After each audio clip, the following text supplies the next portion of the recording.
viveu no século XX, 1926 a 1984. Ele vai refletir sobre a nossa unidade de verdade. Mas, segundo ele, aquilo que nós entendemos por verdade é um discurso, é um saber poder que é imposto atualmente pela ciência. Ele vai mostrar como ao longo da história os discursos foram moldando a concepção de verdade.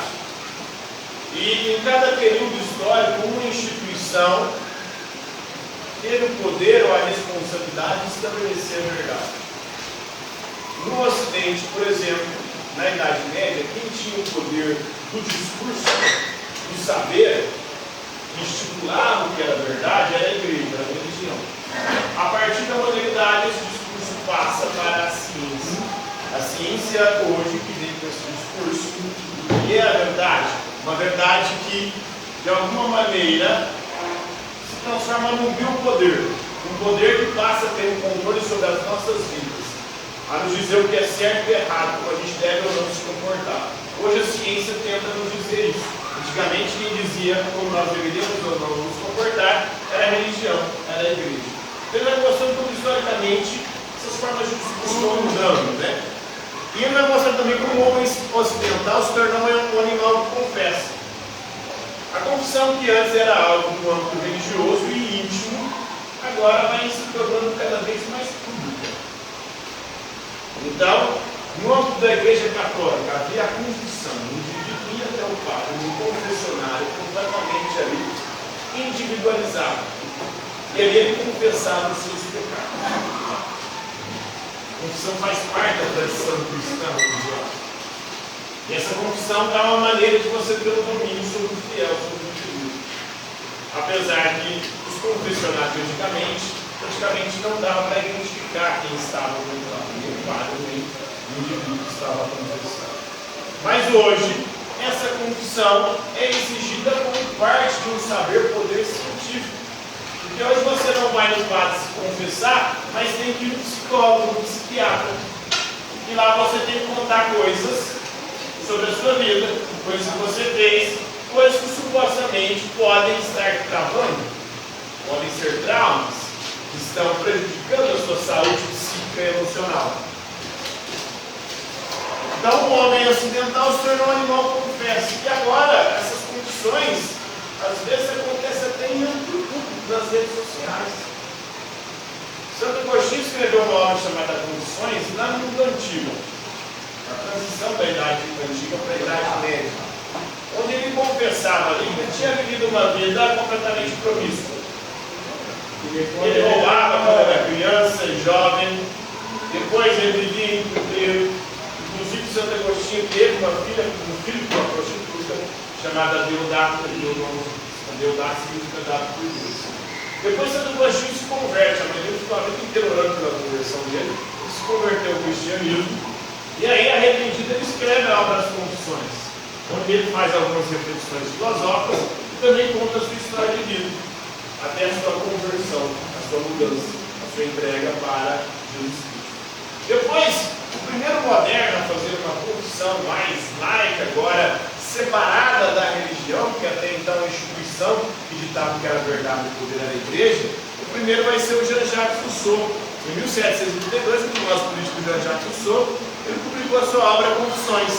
Foi uma das primeiras autobiografias a focar a vida secular, ou seja, a vida independente da religião. Até então, quem controlava esse discurso da confissão era a igreja. E controlava também a sexualidade, a libido dominante, ou seja, dos nossos comportamentos sexuais que eram considerados pecaminosos. A igreja diz o seguinte no sétimo mandamento, significa o sétimo mandamento é não pecar contra a castidade, que é não cometer adultério, não fazer sexo antes de ir embora do casamento, não se apegar a bronha, não mandar um DJ, não pegar eu podia pegar nada disso. Pode. Então você tinha que confessar sempre esses pecados. Agora, você não precisa mais confessar esses pecados religiosamente para ser Quem está falando? para ser livre dos seus pecados, para ser perdoado. Agora você precisa ir ao psicólogo, contar os seus traumas, contar segundo a ciência psicológica, assim você vai aprender a lidar com os seus dilemas psíquicos, né? Problemas como depressão, TDAH, várias outras patologias, que são patologias hoje, são doenças, na verdade ele não é doença, era algo completamente normal, comum. A angústia, o sofrimento, essa dor, e até o pensamento de tirar a vida era algo absolutamente comum, inclusive na vida dos santos. São João da Cruz, ele vai escrever um livro chamado Noite Escura da Alma, onde ele vai mostrar que essa relação com Deus faz com que você experimente a sensação de dúvida, sensação de abandono, que você pede para Deus, quando conversar com Deus, ele não te responde. A noite escura da alma, o sofrimento do deserto, onde você experimenta o desespero ali, de não saber se está investindo toda a sua vida, toda a sua força, toda a sua vitalidade em algo que pode ser uma ilusão, uma religião. A fé faz com que você experimente esse sentimento.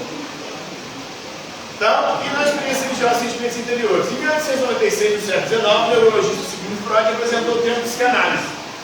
Agora você vai dar psicanálise para ele falar, contar não os seus pecados, mas as suas experiências.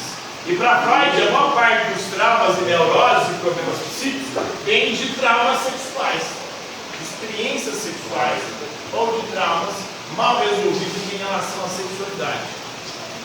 Aí entra o sexo mais uma vez. Em 1992, o sociólogo Anthony Giddens sugere na sua obra Transformação da Intimidade que os homens são mais relutantes em demonstrar seus sentimentos.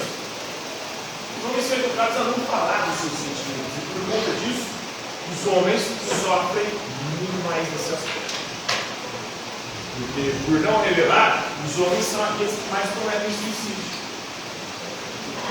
Os homens são aqueles que mais se envolvem em situações violentas. Os homens são aqueles que mais colocam a sua vida em risco. E são aqueles que mais matam uns aos outros. Por quê? Porque não conseguem se resolver sentimentalmente. Aí tira a própria vida, mata o outro, ou às vezes se envolve em situações de risco onde a vida vai ser colocada em perigo.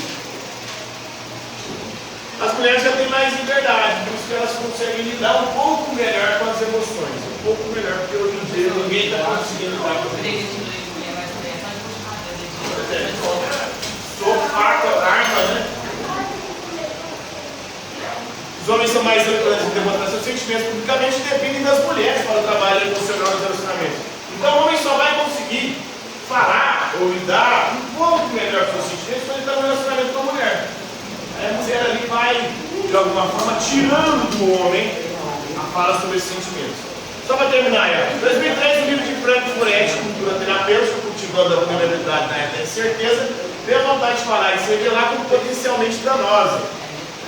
Hoje nós vivemos essa época da incerteza, da vulnerabilidade, e cultivar essa vulnerabilidade, ficar se expondo, é algo extremamente perigoso. Perigoso porque você fica refém das pessoas para quem você se expôs. Cara, problemático, né? A igreja cristã exige a confissão para a absolvição dos pecados, né, da carne, antigamente. Agora quem faz isso é a psiquiatria, a psicologia, né, exige a confissão dos desejos, das suas obsessões sexuais, para você revelar quem realmente você é, para você se conhecer, você tem que falar sobre isso. Então é a vida dominante, né? O poder sobre a sua sexualidade. Dizem que contar tudo para revelar a verdade nos curará. Antigamente contar tudo ia fazer com que os seus pecados fossem perdoados. Agora não, agora é a cura dos seus traumas, das suas neuroses. Ao confessar, damos aos especialistas, aos pais, terapeutas, aos doutores, o poder de julgar e punir a gente. A gente fica refém deles. O confessor sofre com um ciclo sem fim de vergonha, de culpa, de mais confissões. Ele tem que confessar constantemente, tem que estar sempre lá no psicólogo, falar sobre a sua vida, falar sobre os seus traumas, seus problemas, seus BOs, suas relações. Então essa cultura da confissão é isso que é uma cultura terapêutica, mas é extremamente problemática. Porque coloca sobre o outro o poder sobre quem nós somos, o que nós fazemos. Então tudo tem que ser dito agora. O sexo foi dominado, foi contido dessa maneira. Aparentemente nós vivemos uma sociedade mais livre, sexualmente falando, mas não. Nós vivemos uma sociedade onde a sexualidade é muito mais controlada do que em outras épocas. Antigamente as pessoas faziam no silêncio escondido e ninguém sabia nada, não tinha que falar nada para ninguém. Agora você tem que falar. Ou seja, você coloca a sua sexualidade no domínio do outro. Então esse é o problema aí que o Foucault vai apresentar.